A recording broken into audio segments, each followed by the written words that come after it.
Gold, trusted gold buyers. మీరు తాకట్టు పెట్టిన బంగారాన్ని విడిపించి ఈ రోజు ఉన్న మార్కెట్ ధరకు కొనబడను. బీబీ జోడీ 2 చేస్తున్నాం. యా ఈ మధ్యలో ఎలిమినేట్ అయిపోవడానికి నీ డిసిషన్ ఏంటి? ఎందుకు వదిలేసుకున్నావు దాన్ని? ఎలిమినేట్ అవ్వలేదు, డ్రాప్ అవుట్ అయిన షో నుంచి. ఎందుకో season 1 was very smooth, you know ఎక్కడ ఏ ఇబ్బంది లేదు. హ్యాపీగా నేను కాజల్ అమేజింగ్ పర్ఫార్మెన్స్ ఇచ్చి మంచి పింక్ సోఫాలు కొట్టేవాళ్ళము, గిఫ్ట్లు గెలుచుకునే వాళ్ళము, చాలా కష్టపడే వాళ్ళము, ఎంజాయ్ చేసేవాళ్ళం షో. ఇది కూడా అలాగే ఎంజాయ్ చేద్దామని when I got the offer, season 2 start అవుతుంది అని చెప్పేసి అన్నాక జోడీస్ అని అన్నారు. ఇట్లా ఫస్ట్ ఒక జోడీని ఇచ్చిండ్రు, ఫస్ట్ రమ్య మోక్ష అన్నారు. ఓకే అని చెప్పేసి అన్నాము, బట్ అది వర్కౌట్ కాక ఇంకోళ్ళకి వెళ్ళారు. దాని తర్వాత కీర్తి భట్ అని చెప్పారు. సైడ్ ఓకే, ఎవరైనా జోడీ డాన్స్ చేయాలని చెప్పేసి కీర్తి భట్ని ఇచ్చినారు. ఫస్ట్ కొరియోగ్రాఫర్ వచ్చేసి యాంథోనీ వాగ్ అని చెప్పేసి చెన్నై బేస్డ్ కొరియోగ్రాఫర్స్, ఎవరైతే నాకు కాజల్కి సీజన్ 1లో కొరియోగ్రాఫ్ చేస్తారో వాళ్ళే మాకు కొరియోగ్రాఫర్స్ అన్నాక వి ఫెల్ సో హ్యాపీ. సరే లాంచ్ ఎపిసోడ్ చేసాము, ఆ కొరియోగ్రఫీలో అంతా అయిపోయింది. నెక్స్ట్ ఇంకా లాంచ్ అయిన తర్వాత we have to start our first schedule performances. Cut చేస్తే వాళ్ళకి ఏదో ఇష్యూ వచ్చేసి the left, so choreographer change. ఇదేంది స్టార్టింగే ఇట్లా కొరియోగ్రాఫర్ చేంజ్ అయ్యారు అని చెప్పేసి ఓకే అని చెప్పేసి సెకండ్ కొరియోగ్రాఫర్ సంకేత్ని ఇచ్చారు. I was so happy. Sanket ఇంకా చాలా క్రియేటివ్గా చేయొచ్చు, సీజన్ 1కి సీజన్ 2కి డిఫరెన్సెస్ చూపించవచ్చు పర్ఫార్మెన్సెస్లో, క్యారెక్టర్స్లో అని చెప్పేసి అనుకుని ఉండే. So we started practising. So schedule 1 నుంచి కూడా స్మూత్గా వెళ్ళలేదు అసలు ఈ జర్నీ. సీజన్ 2ది నాకు స్టార్టింగ్ కొరియోగ్రాఫర్ చేంజ్ అవ్వడము అండ్ ఫస్ట్ పర్ఫార్మెన్సే ఏమైందంటే టెక్నికల్ ఇష్యూ. మేము బ్లైండ్ పర్ఫార్మెన్స్ చేసినాము, వేరే నేను బ్లైండ్ కట్టుకొని ఫస్ట్ హాఫ్ అంతా బ్లైండ్తో చేస్తాను. అది లైట్ ఆఫ్లో నేను బ్లైండ్ చేసుకోవాలి. నేను వచ్చినాను బ్లైండ్ చేసుకుంటున్నా, కట్ చేస్తే లైట్ ఆన్లో బ్లైండ్, అక్కడ ఆఫ్ చేయాల్సింది టెక్నికల్ ఇష్యూ ఆన్లో ఉండే. జడ్జెస్కి అర్థం కాలేదు, ఏంటి మా కళ్ళ ముందే కట్టుకుంటున్నాడు అని చెప్పేసి. టెలికాస్ట్లో మళ్ళీ రీషూట్ చేసి అది టెలికాస్ట్ చేసినాము, అక్కడ మార్క్స్ పోయినాయి. అసలు అర్థం కాలేదు కాన్సెప్ట్ ఏందో అని చెప్పేసి అయ్యా అని అనుకున్నాము. ఫస్ట్ షెడ్యూల్ అలా అయిండే, అంటే లాంచ్ తర్వాత ఏమో కొరియోగ్రాఫర్ చేంజ్, ఫస్ట్ షెడ్యూల్ ఏమో టెక్నికల్ ఇష్యూలో ఇలా అయింది. అండ్ సెకండ్ షెడ్యూల్ మంచిగా పర్ఫామ్ చేద్దామని చెప్పేసి ఆటో మీద పర్ఫార్మెన్స్ అని చెప్పి స్టార్ట్ చేసినాం. అన్ఫార్చునేట్లీ కీర్తి మాల్ ఫంక్షన్ అయింది, అవుట్ఫిట్ మధ్యలో పర్ఫార్మెన్స్ ఆగిపోయింది. మధ్యలో పర్ఫార్మెన్స్ అయినాక 1 more ఛాన్స్ ఇస్తారా అంటే ఇస్తామన్నారు. ఇస్తామన్నాక మేము పర్ఫామ్ చేసిన తర్వాత జడ్జెస్ అన్నారు ఏదైతే ఫస్ట్ పర్ఫామ్ చేస్తారో అదే కన్సిడర్ చేస్తున్నాము అని అన్నారు. సో సెకండ్ షెడ్యూల్ అది జరిగింది. అదే మూడ్లో బాంగ్రా కూడా సెకండ్ ఎపిసోడ్ చేసినాము, అది బాగానే వచ్చింది. అండ్ ఎట్లా అంటే ఆ రోజు కూడా యూజువల్లీ మనకి ఎపిసోడ్ స్టార్ట్ అయినప్పుడు జడ్జెస్ ఎంట్రీ ఉంటుంది, యాంకర్ ప్రదీప్ ఎంట్రీ ఉంటుంది, జడ్జెస్ ఎంట్రీ ఉంటుంది, ఆ తర్వాత కంటెస్టెంట్స్ వస్తాము, కూర్చుంటాము, ఆ తర్వాత పర్ఫార్మెన్సెస్ స్టార్ట్ అవుతాయి. మాది ఆటో ప్రాపర్టీ ఉంది కాబట్టి అవంతా కూడా ఏం చేయకుండా first starting episode morning 9 o'clock start అయింది, మా పర్ఫార్మెన్స్ స్టార్ట్ అయింది. సో ఫస్ట్ షెడ్యూల్లో ఫస్ట్ పర్ఫార్మెన్స్ మాదే, టెక్నికల్ ఇష్యూ. సెకండ్ షెడ్యూల్లో ఫస్ట్ పర్ఫార్మెన్స్ మాదే, ది టెక్నికల్ ప్రాబ్లము. మళ్ళీ అక్కడ అలా అయింది. ఆ సెకండ్ షెడ్యూల్ అలా అయిపోయింది. దానివల్ల మేము బాటమ్కి వచ్చినాము ఫేస్ ఆఫ్కి. అది కూడా రూల్స్ చేంజ్ చేసిండ్రు. వేరే మేము అసలు 5th పొజిషన్లో లేము, 4th పొజిషన్లో ఉన్నాం సాటర్డే ఎపిసోడ్. బట్ దెన్ ఈ షెడ్యూల్ వచ్చేసి out of all the 9 contestants bottom 2 ఎవరైతే ఉంటారో వాళ్ళు అని చెప్పేసి. అన్ఫార్చునేట్లీ కీర్తికి డేట్ లేదు అండ్ కీర్తి బెంగళూరు వెళ్ళిపోయింది, నేను ఒక్కడనే ఉన్నాను. And I have to perform 90 seconds. నా దగ్గర పవర్ అస్త్రా ఉంది, I want use that power Astra అని చెప్పేసి పవర్ అస్త్రా యూజ్ చేసుకొని సేఫ్ అయిపోయినా. సెకండ్ షెడ్యూల్ కట్ చేస్తే పవర్ అస్త్రా యూజ్ అయిపోయిన తర్వాత we are giving 1 more chance to Dhanraj Bhanu అని చెప్పేసి జడ్జెస్ చెప్పారు. నా పవర్ అస్త్రా వేస్ట్ అయిపోయింది, దానికి వాల్యూ లేకుండా అయిపోయింది. అయ్యా నో ఎలిమినేషన్ పెట్టినప్పుడు ఎందుకు పవర్ అస్త్రాన్ని వేస్ట్ చేయడం అని చెప్పేసి అక్కడ ఐ ఫెల్ బ్యాడ్. మళ్ళీ కీర్తి వెళ్ళిపోయింది. తర్వాత థర్డ్ షెడ్యూల్ వచ్చేటప్పటికి కీర్తి తన పర్సనల్ ఇష్యూస్ వల్ల Keerthi got dropped out. Personal issues అంటే ఏది మొన్న అయింది అదేనా? యా, తన పర్సనల్ లైఫ్లో జరుగుతున్న ఇష్యూస్ నాకు చెప్తూ ఉండే. అదే మూడ్లో, అదే ప్రెషర్లో, అదే స్ట్రెస్లోనే పాపం ప్రాక్టీస్లు చేసేది. అండ్ డే 1 నుంచి కూడా కీర్తికి అసలు డేట్స్ లేవు ఈ షోకి, ఓన్లీ 2 days వచ్చేది. బెంగళూరులో షూట్ చేసుకొని రేపు మాకు టెక్నికల్స్ ఉంది అని అనగా ఈ రోజు వచ్చేది. ఈ రోజు వచ్చి 2 performances నేర్చుకునేది. టెక్నికల్స్లో మళ్ళీ టెక్నికల్ డే రోజున అలా చేసేసి ఆ రోజు ఓన్లీ 2 days 2 performances నేర్చుకునేది. ఇమ్మీడియట్గా క్యాచ్ చేసేది వెరీ కాన్ఫిడెంట్గా. సో ముందు నుంచి డేట్స్ ఉంటే కనుక ఇంకా మంచిగా పర్ఫెక్షన్స్తో చేసేవాళ్ళము. బట్ సో సెకండ్ షెడ్యూల్ అలాగా పవర్ అస్త్రా పోయింది. ఎందుకని నాకు ఇలా జరుగుతున్నాయి, షెడ్యూల్ 1 నుంచి కూడా అన్ని ఇట్లా అవుతున్నాయి అని చెప్పేసి I was making fun of myself on stage జడ్జెస్తో కూడా. నాకే జరుగుతాయి ఇట్లాగా, లైట్లు ఆన్ అయిపోతాయి, మధ్యలో డాన్స్లు ఆగిపోతాయి, నా పవర్ అస్ట్రా వాడేసుకుంటారు అని చెప్పేసి కామెడీ ఇస్తుండే. కీర్తి తన పర్సనల్ ప్రాబ్లం వల్ల నేను డ్రాప్ అవుట్ అవుతున్నాను షో నుంచి అని చెప్పేసి తను ఎప్పుడు చెప్పింది, మాకు ఇంకా నెక్స్ట్ షెడ్యూల్కి ఇప్పటికి గ్యాప్ ఒక 4 days ఉంటుందేమో అంతే. 4 days అప్పుడు చెప్పింది. అప్పటికప్పుడు జోడీని చూడాలంటే ఇట్స్ ఇంపాసిబుల్. ట్రై చేసినారు లాట్ ఆఫ్ బీబీ కంటెస్టెంట్స్ అడిగారు. కొంతమంది బిజీ, కొంతమంది ఇంట్రెస్టెడ్, బట్ దెన్ నాకు సెట్ అయ్యేవాళ్ళు. అలా కట్ చేస్తే Sreeja. I was not ready with Sreeja also. నేను శ్రీజకు కూడా చెప్పినాను ఇది, ఇట్ డజంట్ లుక్ గుడ్, అసలు జోడీగా మన ఇద్దరం సెట్ అవ్వము. నేను శ్రీముఖి అవినాష్కి ఇట్లా శ్రీజ అని అంటున్నారంటే వాళ్ళు చెప్పింది కూడా ఇదే, మీ ఇద్దరు స్టేజ్ మీదకి వెళ్ళగానే ఫస్ట్ పర్ఫార్మెన్స్ అమ్మాడి గుమ్మాడి ఫాదర్ డాటర్ లాగా ఉంటారు అని చెప్పేసి అలా they were making fun of it. I also felt it, వద్దు అని అనుకున్నాము, బట్ ఇంకా ఛాన్స్ లేదు, యూ హ్యావ్ టు అని చెప్పేసి క్రియేటివ్ టీమ్ చెప్పిన తర్వాత శ్రీజ కూడా 2 days మాకు షూట్కి పర్ఫార్మెన్స్కి 2 days టైం ఉండే. ఆ 2 daysలోనే 2 performances ప్రాక్టీస్ చేస్తున్నాము, నీలి ఆకాశం అండ్ దమ్ము రూలర్. స్టేజ్ మీద పర్ఫామ్ చేసినాం. ట్రస్ట్ మీ, నీలి ఆకాశం మేము అనుకున్నాము చాలా బాగుంటుంది, క్యూట్గా వావ్ మూమెంట్ ఉంది, థర్మాకోల్ అని చెప్పేసి. ప్రాక్టీస్లో ఒక్కసారి కూడా థర్మాకోల్ ఇలా కొడితే మిస్ అవ్వలేదు, చేతిలో ఉండేది. 2 వావ్ మూమెంట్స్, టెక్నికల్స్ మిస్ అవ్వలేదు అసలు. నెవర్ ఇన్ ద పర్ఫార్మెన్స్ మేము ప్రాక్టీస్ చేసిన దాంట్లో ఒక్కసారి కూడా మిస్ అవ్వాలా. We were very confident that will be a clean act, క్యూట్గా ఉంటుంది, వావ్ మూమెంట్స్ ఉన్నాయని చెప్పేసి అనుకున్నాము.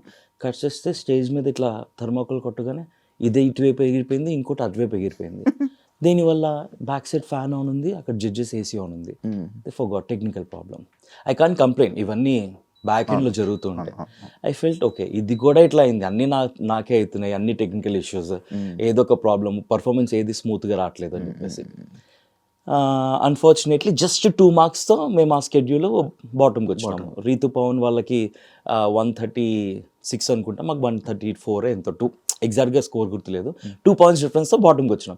అప్పుడు సడన్గా చేంజ్ చేస్తారు మళ్ళీ, ఇప్పుడు సాటర్డే, సండే టీమ్ సండే అని చెప్పి. I thought out of 9 contestants మళ్ళీ ఉంటుందేమో అని అనుకుంటే లేదు, ఆ షెడ్యూల్ వేరు ఈ షెడ్యూల్ వేరు అన్నారు. సరే అని ఫేస్ ఆఫ్కి వెళ్ళినాము. కట్ చేస్తే నాకు అసలు టైం లేదు. ఫంక్షన్ నా నీస్ హాఫ్ సారీ సెరమనీ, చాలా వర్క్స్ నేను అసలు ఏమీ చేయలేదు ఆ రోజు. అన్ని వర్క్స్ పెండింగ్ పెట్టుకుని ఆ రోజు డెకరేషన్ వాళ్ళు, క్యాటరింగ్ వాళ్ళు అందరూ వస్తుంటే వాళ్ళతో కాల్స్ మాట్లాడుతూ, ఆఫీస్లో మేము ఒక రెడ్ ఎఫ్ఎంలో ఒక బిగ్ ఈవెంట్ చేస్తున్నాము సునీల్ గ్రోవర్ది. దాని మెయిన్ మీటింగ్ ఆ రోజు ఆఫీస్లో ఉంది. I have to be in the office. So నేను ఆఫీస్కి వెళ్ళి ఆ మీటింగ్ అటెండ్ అయ్యి ఇంట్లో ఆ వర్క్స్ అని చూసుకొని నాకు టైం లేకుంటే 90 seconds ప్రాక్టీస్ చేయడానికి. నేను వీళ్ళు కాల్ చేస్తున్నారు 90 seconds అని చెప్పేసి టీమ్, బట్ లేదు నాకు టైం లేదు, I can't do it, let's do something, ఏదో ఒకటి చేద్దాం లేదు ఇది అనుకున్నాము. నేను ఆ రోజు ఫ్రీ అయింది కూడా నైట్ 10:30కే ఎప్పుడో ఫ్రీ అయినా నా వర్క్స్ అని. సరే ఇమీడియట్గా షూట్కి అయితే వస్తానని చెప్పేసి షూట్కి వెళ్ళినాము. శ్రీజ తను అప్పుడే వచ్చింది పాపం, తను ఇంకా అసలు non dancer and first stage performance తనది. ఇమ్మీడియట్గా 90 seconds అంటే తను మెంటల్లీ నాట్ ప్రిపేర్డ్. సరే ట్రై చేద్దామని చెప్పేసి తను అనుకున్నా, ఇద్దరం కలిస్తేనే కదా 90 seconds చేయగలము. సో శ్రీజ కూడా ఇంకా సారీ శ్రీజ నేను చేయలేకపోతున్నాను 90 seconds టైం లేకుండే అని చెప్పేసి అంటే, లెట్స్ డూ, ఏం చేద్దామని చెప్పేసి అనుకొని స్టేజ్ ఎక్కినాము. I set the same thing to judges, నాకు అస్సలు టైం లేకుండే, అన్ఫార్చునేట్ అన్ని వరుసగా నాకే జరుగుతున్నాయి. సో టైం శ్రీజది నీది ఎలిమినేట్ అయిపోయాక చాలా మంది కామెంట్స్ అండ్ స్టోరీస్ పెట్టారు, శ్రీజ దొమ్మే ఉంటే ఇంక ఎలిమినేట్ అయిపోవాల్సిందే, ఆమె తప్ప ఇంకేం రాలేదని చాలా నెగిటివిటీ అనేది స్ప్రెడ్ అయ్యింది. So bad, such a sweet heart, నవ్వుతూనే ఉంటుంది అండ్ వెరీ సపోర్టివ్. అండ్ ఎంత ప్యాషనెట్గా నేర్చుకుందంటే తనకి తెలుసు తనకి డాన్స్ రాదు అని చెప్పేసి, గ్రేస్ఫుల్గా చేయాలి అంటే కనుక ఇట్ టేక్స్ టైం అని చెప్పేసి. ఉన్న టైంలో ఈ 2 performances కూడా పాపం కష్టపడి, ఫస్ట్ టైం పర్ఫార్మెన్స్ నైట్ 1:32 వరకు ప్రాక్టీస్ చేసినాం మేము ఆ పర్ఫార్మెన్సెస్. సో తను చాలా కష్టపడింది, చాలా ప్యాషనెట్గా తను కూడా చేద్దాం అనుకుంది, తన జర్నీ కూడా వెళ్ళాలి అని చెప్పేసి. బట్ అన్ఫార్చునేట్గా అంటే నా ప్రమేయం లేకుండా అన్నీ జరిగిపోయినాయి. లైట్లు ఆన్ అయిపోవడం, ఆఫ్ అయిపోవడాలు, ఏసీలో ఆన్ నుండి థర్మోకోల్ ఎగిరిపోవడాలు, కీర్తి పర్సనల్ ఇష్యూస్ అవ్వడాలు, కీర్తి మాల్ ఫంక్షన్ అవ్వడము, అండ్ దెన్ పవర్ స్టార్ అన్నెసరీగా వేస్ట్ అయిపోవడము, ఇవన్నీ నాకు తెలియకుండా ఏంటో something is happening, not everything is in right way, ఏదో ఒకటి జరుగుతుంది ఎవ్రీ షెడ్యూల్ అని చెప్పేసి అనిపించింది. 90 seconds చేయడానికి రెడీగా ఉండే, విత్ కీర్తి. బట్ కీర్తి అవైలబుల్గా లేదు. ఇక్కడ 90 seconds చేద్దామంటే నేను అవైలబుల్గా లేను, టైం లేకుండే. జస్ట్ 1 dayలో అవ్వదు కదా. అదే రోజు నాకు మీటింగ్స్ ఆఫీస్లో, అదే రోజు నాకు ఫ్యామిలీ ఫంక్షన్ ఉండడంతో ఇంకా నేను మెంటల్ డిసైడ్ అయిపోయాను, okay it's not working out, so let's take a call. వాళ్ళు ఉండమంటే ఉందాము, నెక్స్ట్ షెడ్యూల్ చూసుకుందాం, వెళ్ళిపోమంటే వెళ్ళిపోదాం అని చెప్పేసి శ్రీజ నేను మాట్లాడుకొని ఆఫ్టర్ ఇయర్ అంటే ఐ వాంట్ గో అంటే ఓకే అని అన్నారు అంతే. కాదు మీ జోడీలు విడిపోతున్నాయి ఎందుకు, బీబీ జోడీస్? ఏమో సీజన్ 2లో అదే కీర్తికి పర్సనల్ ఇష్యూ, నాకు వచ్చేసి నా పర్సనల్ అదే ఏది వర్కౌట్ కావట్లేదు. And then personal family occasion, office work. Naini పావనికి తనకు కూడా మెంటల్ స్ట్రెస్ ఉండడం, she's not able to take all this stress అని చెప్పేసి షీ డ్రాప్డ్ అవుట్. బయాస్డ్ ఏమైనా ఉందా అంటే నీకు అనిపించిందా? బయాస్డ్ ఇన్ ద సెన్స్ అంటే లైక్ ఒక ఇప్పుడు వీళ్ళకి సపోర్ట్ చేయాలి, ఈ టీంకి సపోర్ట్, ఈ డ్యాన్స్కి సపోర్ట్.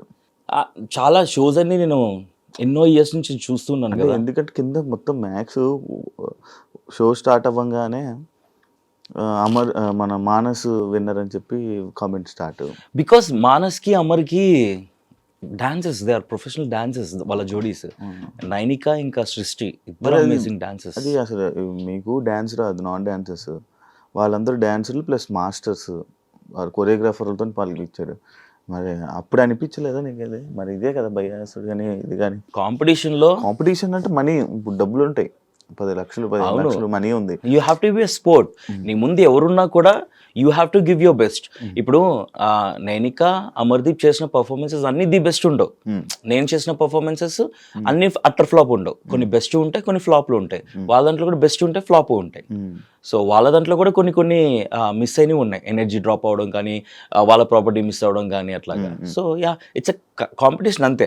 నీకు అదర్ జోడీస్కి competition, you go have fun, dance, judges will take care of it. కంటెస్టెంట్స్తో ఏమైనా ఇస్తారనుక మాట్లాడుకోవాలా. నేనైతే మెంటలీ ఫిక్స్ అయింది, I want enjoy. Because season 1 enjoy చేసిన, సీజన్ 2 కూడా ఐ వాంట్ ఎంజాయ్. బేసికలీ మనం ఏ షో తీసుకున్నా కూడా ఐ విల్ ఎంజాయ్ ఇట్, కాబట్టి ఎంజాయ్ చేసుకుందాము. ఎందుకంటే నేను బీబీ జోడీ టాపిక్ నెక్స్ట్ నేను మాట్లాడాలనుకుంది. బీబీ జోడీ అంటే బీబీ జోడీ నుంచి నువ్వు ఎలిమినేట్ అయిపోయి వచ్చేస్తే నీ వల్లే ఈమె ఎక్కడుంటే ఇది ఈమె వల్లే చేయుతూ మీరందరూ ఎలిమినేట్ అయిపోతున్నారని చెప్పి ఇలాంటివి చాలా క్రియేట్ అవుతున్నాయి. లైక్ అది దానికి ఎప్పుడు రియాక్ట్ అవ్వాలనుకోలేదా నువ్వు? ఎందుకు, ఏం అవసరం? ఇప్పుడు రివన్ ఫ్యాన్ పేజెస్ అవ్వచ్చు, లేకపోతే పిఆర్ టీమ్ ఏదైనా అవ్వచ్చు. నాకు రీతు డెమోన్ బాండ్ చాలా ఇష్టం, ఎందుకంటే పవన్ నిజంగానే రీతుతో చాలా బాగా కనెక్ట్ అయ్యాడు. సో ఐఎమ్ హ్యాపీ, వాళ్ళిద్దరు కూడా మంచిగా ఉన్నారు. నేనే చెప్పిన హౌస్లో కూడా, ఫస్ట్లో వాళ్ళు బాండ్ ఏంటి కంటెంట్ కోసం చేస్తున్నారు అనిపించినా సరే, లేటర్ ఆన్ జెన్యున్ గానే ఇద్దరు చాలా బాగా కనెక్ట్ అయ్యారు అనమాట. So I'm happy. వాళ్ళ ఫ్యాన్ పేజెస్ కానీ వాళ్ళకి ఎంత సపోర్ట్ చేసుకున్నా సరే okay. I don't know why they are targeting me. చేసుకున్నాను వదిలేస్తా. బట్ ఉంది కదా టార్గెట్, గట్టిగానే మీకే అనిపించినప్పుడు నాకు అనిపిదా. బట్ ఎందుకు ఎక్స్ప్లెనేషన్స్ ఇచ్చుకోవాలి? ఒక రోజు 2 రోజులు 3 రోజులు పెట్టుకోండి. మీకు ఖాళీ టైం ఉంది, నా మీద కమెంట్లు పెట్టుకుంటానంటే పెట్టుకోండి, నాకే రీచ్ వస్తుంది. మీరు ఎన్ని కమెంట్లు పెట్టుకున్నారంటే నాకు అంత రీచ్ వస్తుంది. పెట్టుకోండి అని వదిలేస్తా. ఎందుకు ఎక్స్ప్లెనేషన్స్ ఇచ్చి, ఇప్పుడు వాళ్ళ కోసం ఎక్స్ప్లెనేషన్స్ ఇచ్చినంత మాత్రాన వాళ్ళని పెట్టడం మానేస్తారా? అబ్బా చెప్పిందిరా, చేస్తుందిరా, ఇది చేస్తుందిరా, అది చేస్తుందిరా, చేసుకోండి. ఏదో పిచ్చ లైట్ తీసుకుంటాం. పిచ్చ లైట్. నెగిటివ్ కామెంట్స్ కూడా పట్టించుకోను. అసలు నేను నెగిటివ్ కామెంట్స్ కాదు కదా, ఎవరైనా నెగిటివ్ గా నా గురించి చెప్పారంటే స్క్రోల్ చేసేస్తా, చూడండి ఫస్ట్. అవునా? ఓకే. ఎస్, బేబీ జోడీ టాపిక్ వచ్చింది కాబట్టి బేబీ జోడీ ఎలా ఉంది ఎక్స్పీరియన్స్? ఫస్ట్ రియాలిటీ షో, బాబోయ్ dance competition guys, it's not a small thing. నిజంగా చాలా కష్టపడాలి తెలుసా. అసలు నాకు డాన్సే రాదు ఫస్ట్. సరే బీబీ జోడీ అవకాశం వచ్చింది, ట్రై చేద్దామా. ఫస్ట్ నేను డాన్స్ నేర్చుకోవచ్చు, ఓహో ఇట్లా ఉంటుందా అని చెప్పి తెలుసుకోవడానికి జోడీ చేస్తాను అన్నాను, వైల్డ్ కార్డ్గా అయినా సరే. అక్కడ అందరూ టాప్ నైనిక, అమర్దీప్, సృష్టి, మానస్ ఎలాంటి డాన్సర్లు, ఒక్కొక్క శ్రీ సత్య వాళ్ళు ఎంత మంచి డాన్సర్లు. వెళ్ళినా ఓకే, చైతు చాలా బాగా చేశాడు, నిజంగా చాలా చాలా చాలా సపోర్ట్ చేశాడు నాకు. నేను 2 డేస్లో 2 పర్ఫార్మెన్సెస్ నేర్చుకున్నా. నాకు చాలా గొప్పది, ఒక పెద్ద అచీవ్మెంటే నాకు అది. విన్నర్ లానే అచీవ్మెంట్, నేను నిజంగా రాసుకుంటాను అది. అది చాలా బరువు కూడా ఉంది. బట్ నిజంగానే నేనైతే ఫుల్ హ్యాపీ అబ్బా, నేనైతే హ్యాపీ. సరే ఇంకా రాకుండా ఉండాల్సింది అని అనిపించిందే గానీ, బట్ నా పర్ఫార్మెన్సెస్, నా ఫస్ట్ పర్ఫార్మెన్స్ కి అయితే నేను బాగానే చేశానని ఫీల్ అవుతా. కాదంటే ఇప్పుడు మీరు వెళ్తున్నావు ఫస్ట్ రియాలిటీ షో, చైతు వదిలేస్తాను అని అన్నాడు, ఎందుకు వదిలే అని ఎంకరేజ్ చేసావు? వదిలే అని ఎంకరేజ్ చేయడం కాదు, ఇప్పుడు నా పార్ట్నర్ తను ఓకే, అప్పటికి చాలా సార్లు పాపం ఏదో కుదరట్లే, కీర్తి వెళ్ళిపోయింది, తర్వాత ఇంకో పార్ట్నర్ కావాలి, పవర్ అస్త్ర పోయింది, అది అదే ఎలిమినేషన్ లేదు ఏం లేదు, పవర్ అస్త్ర పోయింది అన్ని. సో నేను లాస్ట్ 2 daysకి వెళ్ళా, నాకు చాలా సపోర్ట్ చేశాడు. ఇప్పుడు నిజంగానే చైతు కొంచెం మంచి డాన్సర్, చాలా బాగా చేస్తాడు. నేనా నా డాన్స్ అంతంత మాత్రాన్ని ఏదో వచ్చినట్టు మన డాన్స్ గురించి తెలుసు. అలాంటి నన్ను పార్ట్నర్ కాకుండా ఒప్పుకున్నాడు చైతు, అక్కడే సపోర్ట్ చేశాడు. తర్వాత నాకు స్టెప్స్ నేర్పించడంలో చాలా ఓపికగా పేషెన్స్గా నేర్చుకో అని చెప్పి చేస్తున్నాడు, చాలా మంచిగా హెల్ప్ చేశాడు. అలాంటిది సమ్వేర్ తనకి ఇంకా ఏదో కలిసి రావట్లేదనో, బట్ సమ్వేర్ ఈ ఫెల్ట్ బ్యాడ్, దేనివల్ల హర్ట్ అయ్యాడు. చేయను అన్నప్పుడు నాకు అంత సపోర్ట్ చేసిన పార్ట్నర్ని నేను సపోర్ట్ చేయకుండా ఎందుకుంటా? నేను సపోర్ట్ చేయకుండా లేట్ చేయతూ నేనైతే చేస్తానని చెప్తే వాల్యూ ఏంటి? సో అంత నాకు సపోర్ట్ ఇచ్చాడు కాబట్టి నాకు సపోర్ట్ ఇవ్వాలనిపించి ఓకే నీకేం నచ్చితే అది చెయ్యి అని చెప్పి నేను కూడా ఓకే అన్నాను. ఫీల్ అవ్వలేదా? ఫీల్ అయినా వెళ్ళిపోయినా ఉంటది కదా ఎంతైనా, first dance reality, first stage performance, ఇలా వచ్చి ఇలా వెళ్ళిపోవడం ఉంటది కదా ఎంతైనా సరే, బాధ ఉంటది. కానీ ఏం చేయాలి, బాధపడి అయిపోయింది. ఇంకా బాగుందా ప్రదీప్, యాంకర్ ప్రదీప్ తో శేఖర్ మాస్టర్ బాగుంది. మన శ్రీదేవి గారు చాలా బాగుంటారు బయట, తెలుసు నాకు, నేను చేశాను. నువ్వు చేసావు కదా, చాలా బాగుంటారు, చాలా బాగుంటారు, ట్రై చేశాను, బాగుంటారు. సదా మ్యామ్ కూడా, ఇద్దరు బ్యూటిఫుల్ గా ఉంటారు. అవును, అంత మంచిగా ఉంది, హ్యాపీ అనిపించింది మొత్తం. నాకు ఇష్టం, నాకు నచ్చుతుంది అబ్బా. అంటే ఈ షోస్కి వెళ్ళి ఇలా టైం స్పెండ్ చేయడం, ఈ ఫీల్డ్ నచ్చుతుంది. వ్యసనం, ఇందులోకి వస్తే మళ్ళీ బయటకు వెళ్ళడం చాలా కష్టం. లేదా మేనేజ్ చేస్తాను కానీ నాకు నచ్చుతుంది అనుకుంటాను వాళ్ళ తెలిసి. నేను స్టార్టింగ్ లో నువ్వు అప్పుడు సరే తర్వాత మాట్లాడదాం. ఏంటి స్టార్టింగ్ లో? And for more videos, please subscribe to iDream. Please subscribe to iDream. Please subscribe iDream. And please subscribe to iDream. For more videos, subscribe to iDream. please like, share and subscribe to the channel. Congratulations, iDream. Subscribe to iDream. Subscribe to iDream. So subscribe to iDream Media. iDream ki iDream team andarki huge congratulations. Please subscribe iDream Media. Please subscribe to iDream. Subscribe iDream. Please subscribe to iDream. iDream అంటే నా కళల channel subscribe చేసుకున్నారు, నోరు తిరుగుతలేదు, మీరైతే గంట గుర్తు కొట్టండి. For more such videos, please subscribe to iDream. Subscribe to iDream. Please subscribe to iDream. Please subscribe iDream Media. Please do subscribe to iDream. Please subscribe to iDream Media. For best entertainment and information, please subscribe iDream. And don't forget to subscribe to iDream.